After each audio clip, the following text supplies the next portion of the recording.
mean, I have a crazy good team, and with Rita here, and with people like We love you. with Rita like Claudio, people like Claudio, Yes. Areli too. I mean, every people who works here is like they know when we get busy, they need to kick ass, otherwise. We're going down. Yeah, or otherwise we're going down. And what does that mean? Like in a moment like this, when you mentioned it, everything is a struggle. You don't know what's happening. All you can do sometimes is focus on the food. You have to have like a strong team. The people, it's always the game. The people is what matters, right? Yes, well, this is the crazy part, I think, too, is when you bring people at this caliber and if you slow, they matter you. Yeah, You know what I'm saying? It's not like they Let's happy. go, chef. We need butts and seats. Yeah, it's not like they're happy. Oh, good, this is a slow day. Right, No, now they want the volume and they want to be in the game. They like the heat and the hustle. Yes. What's up, everybody? Jensen Cummings here. Thank you, as always, for tuning in. Today we are at Broadway Market in South Denver. We're talking to Jesus Silva, who usually we tell people the concept that they're a part of, but there's too many for me to list. We're going to let him go through it. He's got 5. We're running 5 concepts right now out of the Broadway Market, yes. In the Broadway Market. So we are going to get into a lot of food today, people. Tell everybody real quick, Broadway Market, kind of what is this scene down here about? And then maybe just touch on the different concepts that you have. Right. So we just opened 3 weeks ago. Again, we're back and on our feet, and we're doing some pizza and purgatory pizza, misaki, sushi, tora ramen, Republic of Chicken, and tacos al chile. This is unbelievable spread. Thank you, brother. So Thank we just you. said, Jesus, just send one dish from each place. You know, it seemed like it wasn't that much, and then it came out. This is an epic spread that anybody would be proud of. All right, I want to get into the individual dishes, and I want to eat some for sure. Please. But let's go back. When did you first catch the hospitality bug? When did you get into this industry? I was 11 years old when, I was 7 when my dad passed away. And in Mexico, it's a little different situations that you have here in America. So when I was 11, I had to start working, and I started working in restaurants. And so that being saying, it's like around 31 years doing this business. Wow. Lifer for sure. Yeah. Okay, excellent. And then Denver. A lot of people know you in Denver from sushi. Sushi Sasa, you really made a name for yourself.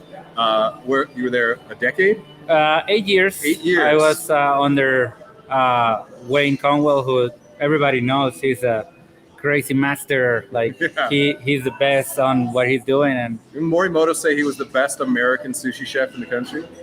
Well, if you don't say it, let me say that myself. Morimoto, I hope Elon doesn't get mad at me, but and Jesus are dropping that for sure. And so then you spun off and started Misaki, which we got represented here. Yes. So after Sasa, I went to work with Jeff Osaka for a minute, and then I went and start the Misaki brand, where we start one in the Stanley Market. I mean, the owners and partners are Charlene Tai and Robert Tai. And I work with them and for them at the beginning. And now we're partners and we're doing the Misaki concept. I love it. You have, 3 locations of Misaki? It's 3 locations of Misaki. One is in the Stanley, Misaki on Broadway, and another one in Superior. Okay. And then, so you're here in Broadway Market, and you had just Misaki when you started out. Yes. The next thing, everyone blinks, and you have 5 concepts. How did it come about, first of all, that you started opening separate concepts in there? Practically? Last year, in the middle of the year, somebody decided to leave, and I love ramen, so I pitched the idea that do a ramen, and we opened Tora Ramen. Tora is called after my soccer team. It's a Tora Tigres. That means in Japanese is my soccer team is Tigres, so that's why nice. we call it Tora. And then, COVID happened, and some people who was here before, they have bigger restaurants to take care of, and the opportunity was there, and I was just taking it. Why not? I love it. All right, now let's get into why these concepts. So going from being somebody who's acclaimed for sushi, going to ramen, that makes a ton of sense, right? Mm-hmm. And then over here with your Mexican background, this makes some sense to me. Why kind of getting into chicken and pizza? So this is Korean style fried chicken. So Korean style fried chicken is not the same as like Nashville style, where it's nice. I mean, it's different type of fry in the chicken. Yeah. For Koreans, you have a double fry and you use different ingredients. I feel more bright ingredients and it's more fun to work around. Yep. And then I add some American things on it, and I think it's amazing, to be honest with you. Yeah, I like the twice fried Korean style because basically if you eat it without toppings, you can crack a tooth. It's so crispy, Yep. right? That's the point. Right. Because then you're putting sauce onto it, you're putting, say, kimchi or some kind of slaw onto it. So there's a lot of wet ingredients. Yep. You need that super, super crispy base for Right. that. So I'm a big fan of that. Okay, I'm going to eat. So basically, Please. you need to talk to them long enough that I can stuff my face with some of this food. And I'm just going to be a heathen and jump into this stuff. Let's start over here. I mean, these look like classically your style. This is a Misaki roll, and then we have the superior roll. The Misaki roll is a spicy tuna, seared tuna on top with this amazing sauce on the top that me and Gobo created a long time ago. You and who? Gobo-san. He just run away. He's always Let's see him run over there. away. We'll make sure Yes. and get him on camera. Don't you worry. I like that sauce. What is that? It's basically soy based style sauce. We use some mustard seeds and a couple other things. This is the superior roll, gochujang, mango, and shrimp tempura crab mix. Little gochujang on the top. Used to make the mango more brighter. I was just about to say the mango really Yeah. pops. All right. These are classic flavors if you've ever had Jesus Silva food. Now let's move this way. I don't even know which direction to go, so I'm just going to go to the next one. So this is New York style, but I have to do my own intake and that kind of stuff from the dough where I using some corn masa in the dough to make it a little bit more tasty. And I love meats, and I like my pizzas to have a lot of cheese. So you will find out that my pizza always gonna have a lot of cheese. I'm sorry. The dough, I think, in my personal opinion, is amazing. Here's something interesting. You see a lot of pizzas where they'll use cornmeal to keep it from like sticking to the pan, right? They'll use it on the base of their board, but you actually have the masa I'm using masa. Like Right. the masa we use for the tortillas is what I'm using in the dough. Yeah. So the masa, the texture, you totally get They that give it a masa. little extra crunch on the outside. You feel it like it has a little bit more crunch. You finish the crust with salt? Always. You guys, write is this like- down. I tasted right away and I looked. There's flaky salt on the dough. So to finish the crust, there's salt on there because sometimes like those last couple bites can fall a little flat. Right. That You want to really eat that pops. whole thing, man. Like I hate to waste food because, like I say, when I was young, one of the reasons why I went to the restaurants was it's free food all the time. Smart kid. 11 years old, smart kid. And I mean, I hate to waste. So, yep. That's why we got a whole crew. We got Carlos and Corey and Nick is running around. They're going to have to Awesome. help eat this because I am not going to be able to. All right. Let's keep coming And then down you here. have gorditas. So we do tacos, sopes, and gorditas. Gorditas, in all Latin America, everybody has its own version of this. From arepas, pupusas, gorditas, and you name it. So this is Mexican or Monterrey style gorditas. After you cook it, you fry it, and then you fill it with some stuff. This one we use in, I think you eat in tinga, chicken tinga. Tell people Tinga. What's Tinga? Tinga is, you just want to eat. That's why I wanted to keep talking. It's chicken with chorizo and some chipotle sauce. Mhm. And the other one is chicharrón. We do their own chicharrón here. Actually, yesterday I do a lot of chicharrones. That was pretty crazy because I love the process, and it's always a little complicated, but beautiful results. Tell people when you're, I'm just going to show people again. You can see the thickness of this, right? It's stuffed. I'm going to say like a pita. It's not like a pita, but somebody might know what that means. But it's stuffed. The dough is a little bit thicker. Gorditas and chalupas, two things that Taco Bell ruined for the American palate. They're such an iconic cultural food item that abuelitas have been making for generations. I think of that. And so... You know what? People say they ruined it, but I actually am very happy they're using it because now a lot of people know about these items. And a lot of people know, like, places like Taco Bell, they're not going to do the original things, right? So they have to go and look for the real things, and we have some of them. So I think I like it, at some point, like it can help us too a little bit. So they brought attention to a food product. Exactly. They didn't do it right. They didn't do it great but per se. Again, however, it created the opportunity for people to hear the word gordita, hear the word chalupa, hear these different terms. And then it created an opportunity. Hear the word empanada and go, oh, I have an expectation of what that's like. So, okay. I think it's a good thing. I mean, I love it. At the end, people want to. So this achiote, it's a Korean style too, like frying. So Koreans use a lot of achiote that we use in Yucatan.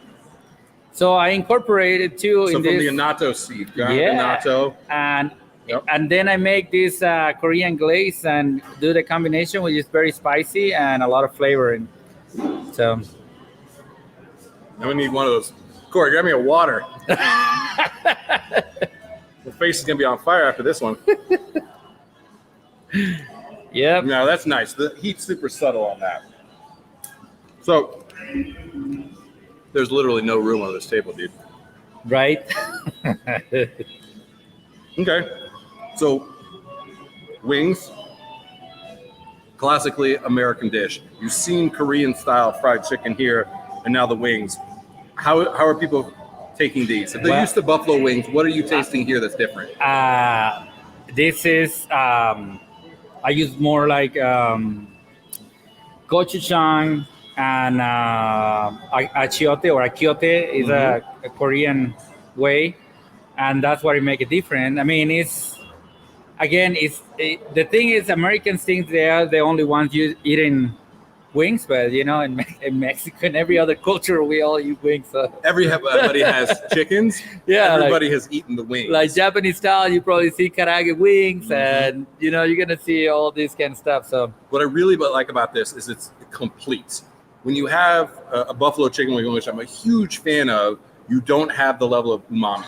Right, that savory, that richness, that intensity. This super balanced. So it's salty, it's umami, and then it's got those high notes of spice, and there's a little bit of acidity. It's marinated with a lot of ginger and garlic too, so that makes a big difference, I think, at the end.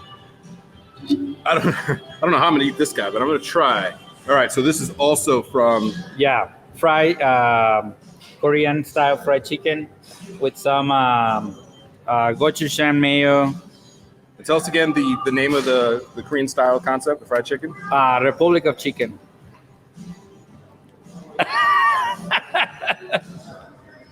I mean, keep talking because I'm going to try and stick this in my face. This thing we've been selling hundreds of these things every day. It's amazing. I think it's super flavorful. A little spicy. I have another one. When we open the whole side of the market, have another one a little bit tuned down for people who doesn't like that spicy. But I think it's okay. But some people don't like that spicy. That's the best bite so far. Okay, good. That is just like everything that you want. This is like breakfast, lunch, and dinner in one.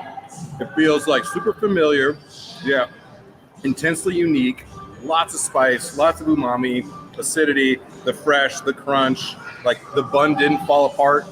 Yeah, that was one of those things. I was looking a lot for the good buns, and I finally find these things. Sometimes you find this beautiful bun for a hamburger, and it's not the same for a chicken sandwich. So you need to keep looking until you find the right product for each sandwich. I hate to say that. Some places you go and they all use the same bun or same thing, and yes, it's easy.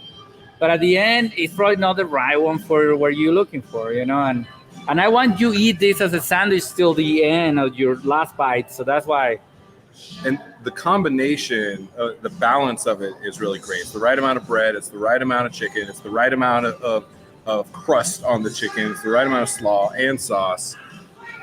Let me move this on the side man. so you can try the ramen. This is hard, guys. This is hard work right here.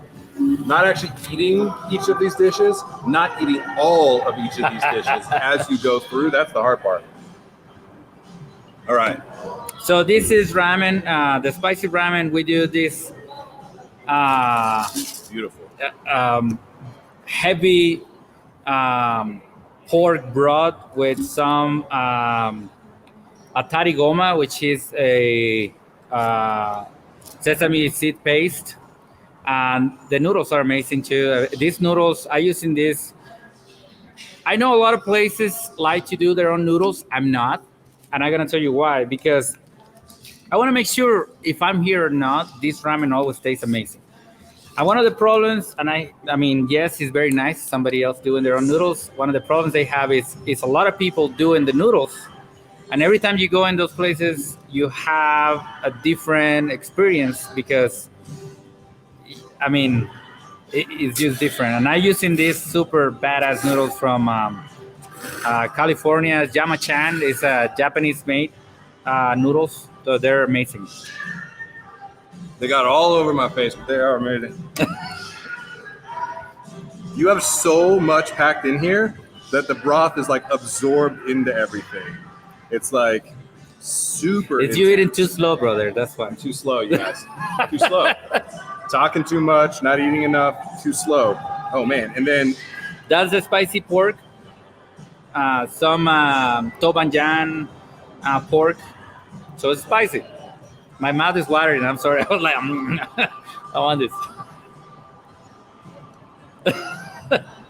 We done? I just eat. I don't want to talk anymore. This is really great. So the food hall concept, I think, is an amazing opportunity for especially up and coming chefs to be able to test out these different things. Right. To be able to work on their pizza crust and salting their pizza crust, to be able to have that without spending $1 million on a restaurant, to be able to come into a short-term lease, or maybe what are you on, 6-month, 9-month lease, a year lease? I'm partnering with the market now. Okay. So we're about to open actually another market in Golden. So I hope to stay here for a long time, and I hope people like the food and the concepts and keep coming back. So that's part of the deal. You guys, a couple things. One, this food is absolutely amazing.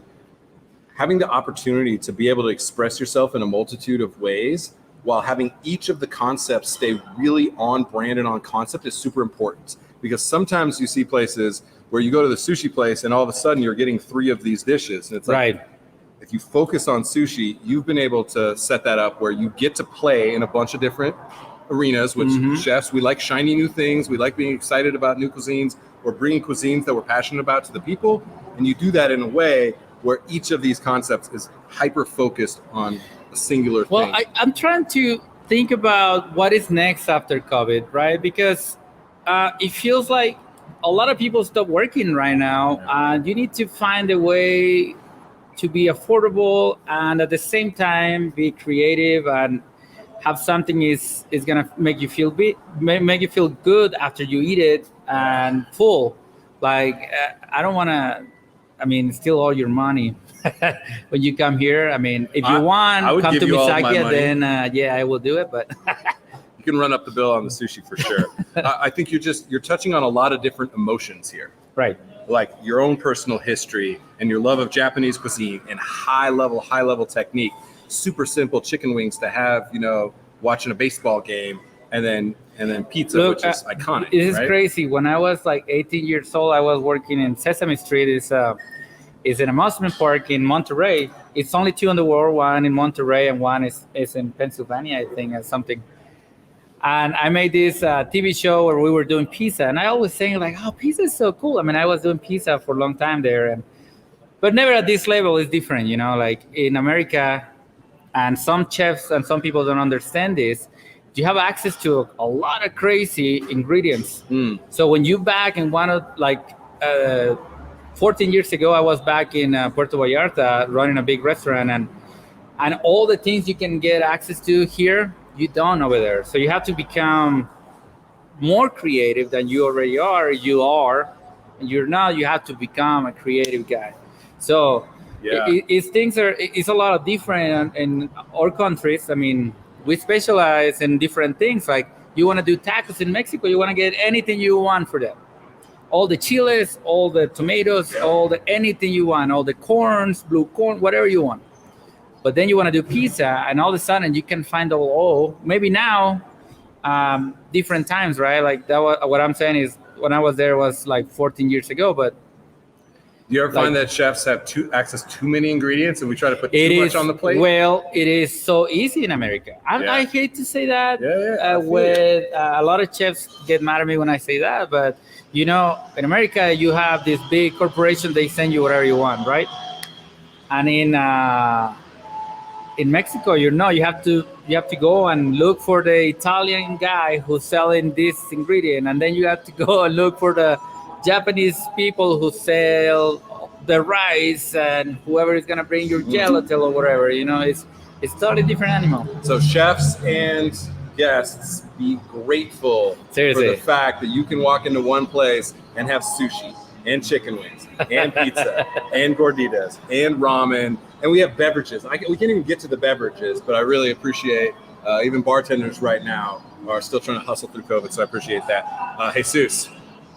Awesome, my friend. This is really great. All right, we got to eat. Appreciate you guys as always. Great show. Come down to Broadway Market for sure. Best Served Podcast here on location. Appreciate you as always. Cheers.